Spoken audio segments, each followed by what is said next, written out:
loves, and welcome back to the channel. Today we are going to be doing a very interesting video. One of my friends sent me a bunch of screenshots from Quora and was like, I need to know your reactions to this, to these questions.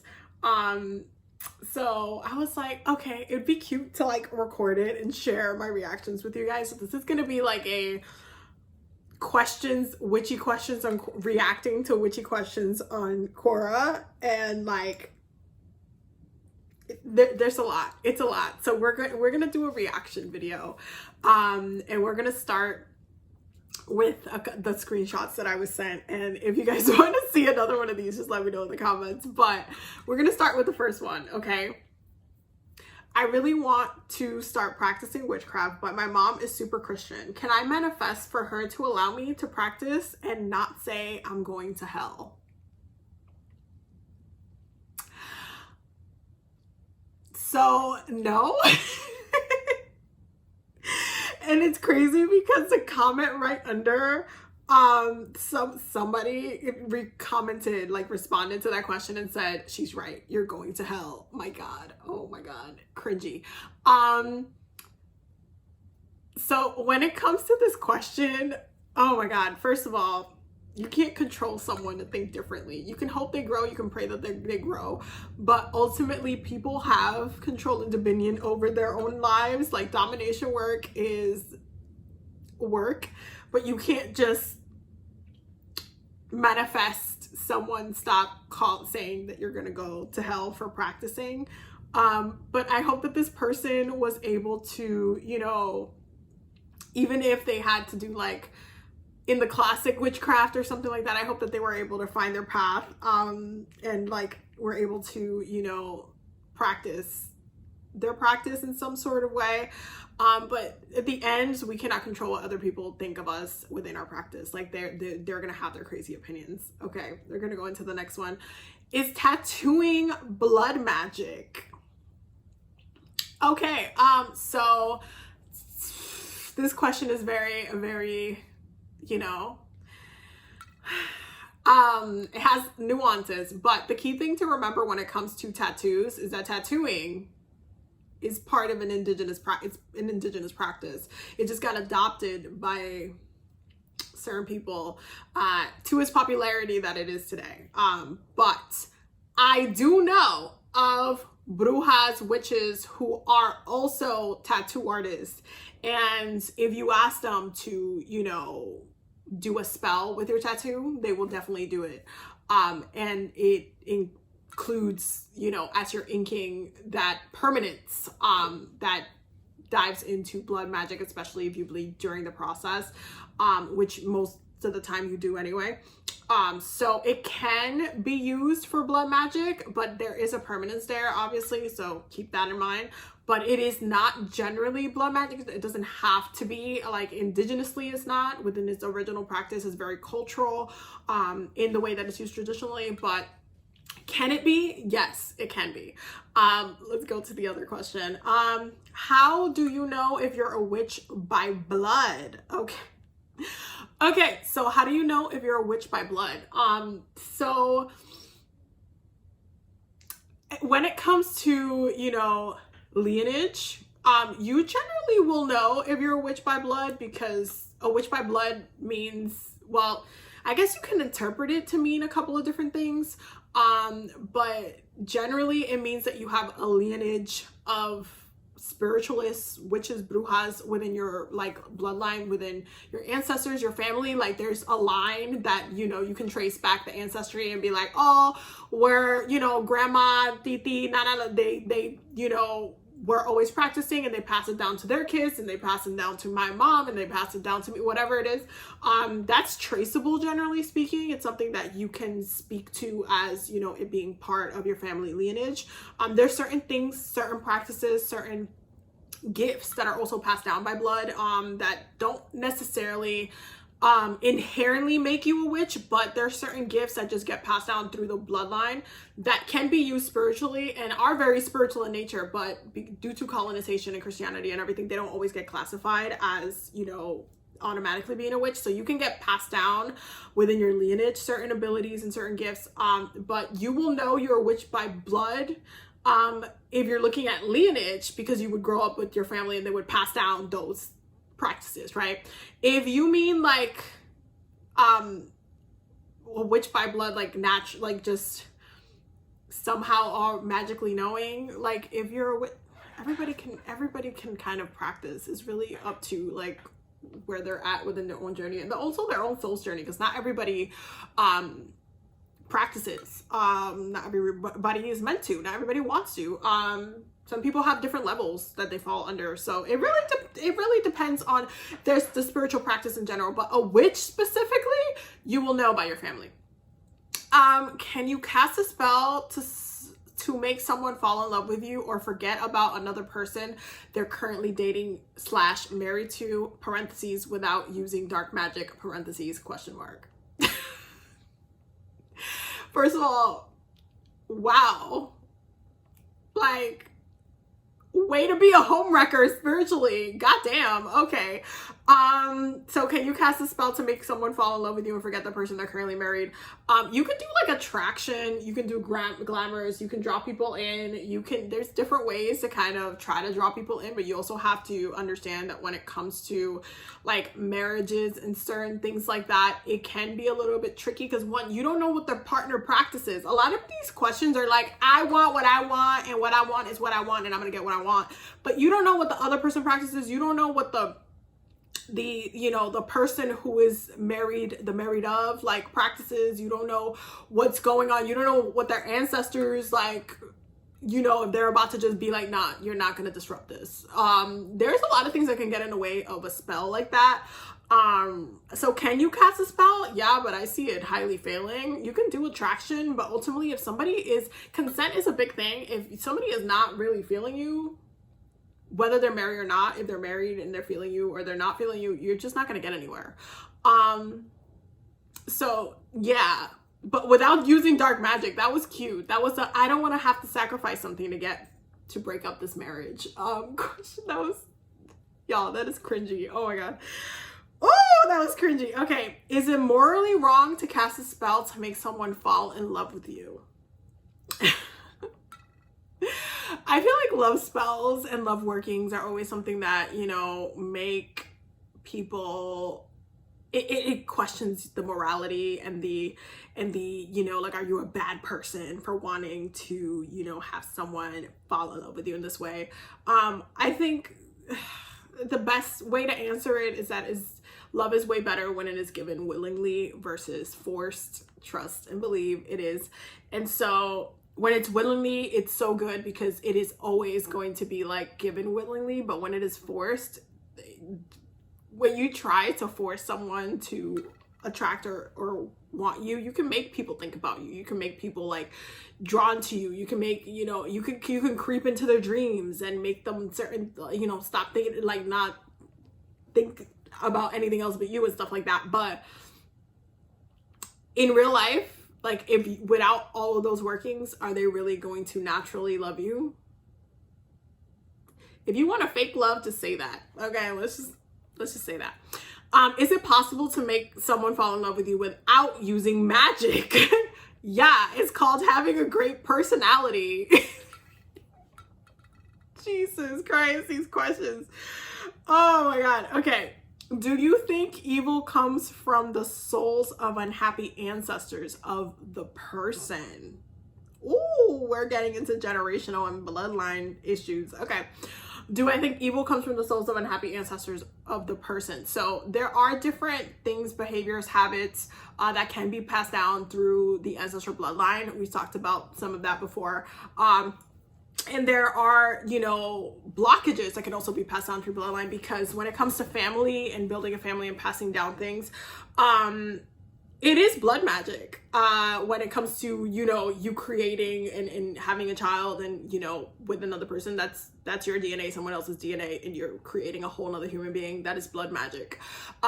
Giving birth to a child is the clearest blood magic that you can ever see, because it has a physical manifestation, and the blood that gets passed down through the descendants can carry certain blockages and certain, you know, behaviors, and certain things that get passed down, even like when it comes to physical health issues and stuff like that, things get passed down through the bloodline.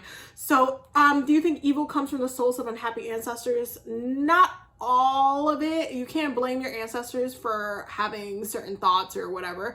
You do have your soul's experience and your bloodlines, like journey, your ancestral journey, that are kind of like sandwiched together to make you in a physical form, right? So there are ways that your ancestors, especially not so great ones, can influence, you know, things that you have to overcome in this lifetime. But like, especially the souls of unhappy ancestors, if there's ancestors that still have, you know, generational trauma that have been passed down to you, you do have to resolve that. You have to heal that. But that evil comes from that specifically, no, I wouldn't say that. Are there well-intentioned baby witch trends that concern you? Oh, okay. Oh, this one was like, she highlighted the answer. Someone said not caring about protection. It seems like many baby witches want to just start their craft immediately with no prior research or protection. I cannot agree more with that comment. It is 1000% true. If you are a baby witch, you need to be practicing protection and healing work. That's the two things that I recommend. Out of anything else that you might want to jump into, those two things, starting there first will make you such, like, just stronger and more grounded within your practice and within your own spiritual power, because then you'll just be recalling power and abilities, and you'll be able to kind of like sync up with yourself. So I 1000% agree with that. But are there any well-intentioned baby witches trends that concern you? But it really is that. Is like running to do love work, running to make someone obsessed with you, running to do blood magic when it's like you don't even know what you're doing. You don't even know what you're sealing yourself into. Okay, like, please be careful out here in these streets, in these spiritual streets. What exactly do people mean when they say baby witches on TikTok tried to hex the moon? Oh my god, I remember this. I had literally joined, like, I think I joined TikTok right when this like happened, and it was like all of these videos, like these girls, these baby witches think that you could just hex the moon, and it was just like, oh my god, witch talk is a mess. As someone who is a bruja, I avoid witch talk like the plague on TikTok. Like, I really do. There's always some drama there. There's always some people beefing. There's always people hexing each other for stupid beef. Like, but the whole hexing the moon, I think that thing made the news. I think there was an article in the news like, witches on TikTok try to hex the moon. It's very cringy. It's very, very cringy. If you are a baby witch, which, by the way, that's a title that you don't really need to have for yourself. Honestly, it's up to you. But if you are a baby witch, just grow within your abilities, grow within your power, but don't think you're about to just hex the damn moon, okay? I can't. That whole thing was a mess. It really was a mess. And the reason why people say like, oh, baby witches try to hex the moon is because no advanced practitioner, spiritualist, bruja is ever going to be like, yes, I'm gonna hex the moon and it's gonna work and it's gonna have an impact, okay? Like, why would we waste our energy? The moon has such a big part of our own cycle, like, please. And this is why people were saying it's baby witches doing it, and it was baby witches doing it, by the way, that they tried to hex the moon. It was really cringy. What's the truth about love spells? I've been contemplating trying it with the vest of intent, I might add. I think they meant best, but they put the V instead of vest instead.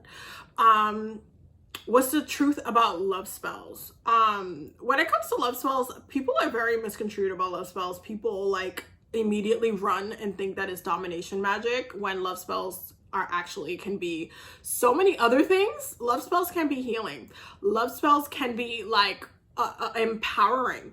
as well, because you can do a lot of like empowerment, attraction, glamour, like really sitting in your power and loving yourself, loving your energy, and that absolute love, allowing it and magnifying it to, and having that radiance just like draw in whatever it is that you want. Like you could do so much with love spells, but people like reduce it to, I'm going to dominate this person to love me, and I want this person to just be obsessed, and they are leaving their wife and their partner for me. Like, the truth about love spells is that it can be actively so many other things, but people reduce it to domination and like black magic sometimes. Like it's not that, but it's that. What is witch talk and why is this so dangerous?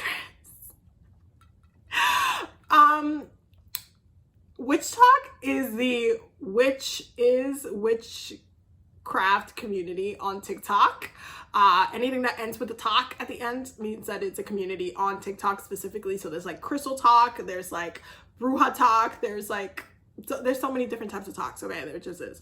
But why is it dangerous? It's messy. A lot of people in there, a lot of the witches in there are, to summarize, messy. Okay, it's unnecessary drama. It's childish at best. There's always people telling each other what they can and cannot practice, and like in like other cultures, like especially there's an entitlement for some of the because the majority of witch talk is non-people of color. I have to state that. So there's a lot of talking down and like to minorities and to like, you know, brujas and spiritualists and stuff, like, oh, what you're doing is black magic, is evil, and all this shit. Like, witch talk is dangerous. There's a lot of misinformation that gets posted there a lot of the time. And again, a bunch of people ends up hexing each other for stupid stuff. Like, oh, they make a video and they're like, you just hit my wards, that's why your views are down, or something. Like, it just be so like I'm too grown for this. I'm sorry. But it's dangerous in the sense of like, you can get a lot of misinformation, and the people on there are not the best spiritually developed, mature. That's what we're gonna use. What do people mean when they say I'm not religious but I'm spiritual? So a lot of the time when they say I'm not religious, and it's attached to religion. A lot of the time when people say they are religious, they're following one of the major religions globally. So when they say they're spiritual, that means that they're not necessarily following a religion itself, but they're working with their spirit or with other spirits, but they're not following, like they're not under Christianity or Hinduism or a specific religion that you have to follow in a certain way. It's just like spirituality or being spiritual is seen as more of an openness in many ways, and a lot of the time it leads to a lot of appropriation of different religious practices, but we're not going to get into that today. Why do people lose their friends after spiritual awakenings? Because going through a spiritual awakening ends up like really opening you up to change, especially in places that you were stagnant in. So it ends up like all of a sudden, like people like to reduce it to, oh, your vibration is different from their vibration, and so you elevated yourself. And yeah, okay, that's happening, but the reality is that you are taking control of your life. That includes control of your space. Once you start cleansing, some people would literally disappear out of your life. Once you start cleansing and removing people who are like, let's say, any enemies, anyone sending me any bad vibes, sometimes those people are literally your friends, and they will see their way out. So the second you start calling in your power and standing in your power and regrounding yourself in your power, instead of being stagnant within the people you keep around you, you will see people drop out of the blue. How long does a spiritual awakening take? It can take your whole life. It really depends on the person. It really depends on when that shift happens. It really depends on a moment. It really depends on the person, honestly. It's hard to, I can't just give you it takes 2 years. Like, it really depends on the person. Sometimes, someone can go through their spiritual awakening in like a month or a year, and then the rest of the years after that is like they're seeing things a lot clearer, they're a lot more grounded with themselves. It really depends. I can't answer that one. Can a narcissist be spiritually awakened? First of all, there are a lot of narcissists who have mastered certain crafts within their spiritual craft. Spiritually awakens in the sense that they know how to manipulate with spiritual tactics and their own spiritual abilities. So can they be awakened to the fact that you can be gullible and an easy target? Yeah. Not everybody has good intentions in the community. Trust and believe. Can spirituality help a narcissist? It can help. You know, you have to understand spirituality. If you're looking at it from the sense of love and light, you're going to be like, no, of course not. But the reality is that there's different ways to work with spirit and with your craft, and not everything is roses. And that was the last question. Oh my God, that was a lot. Okay, that was a lot. Let me know if you liked this video, and if you liked, you know, if you want to see this again, and I'll ask my friends to like send me other questions that they think might be fun to go over. I hope you guys liked this video. This was like a random, it was definitely different. I love you guys so much. Don't forget to subscribe and check out the Patreon down below. I will see y'all in the next video. Have a very blessed day.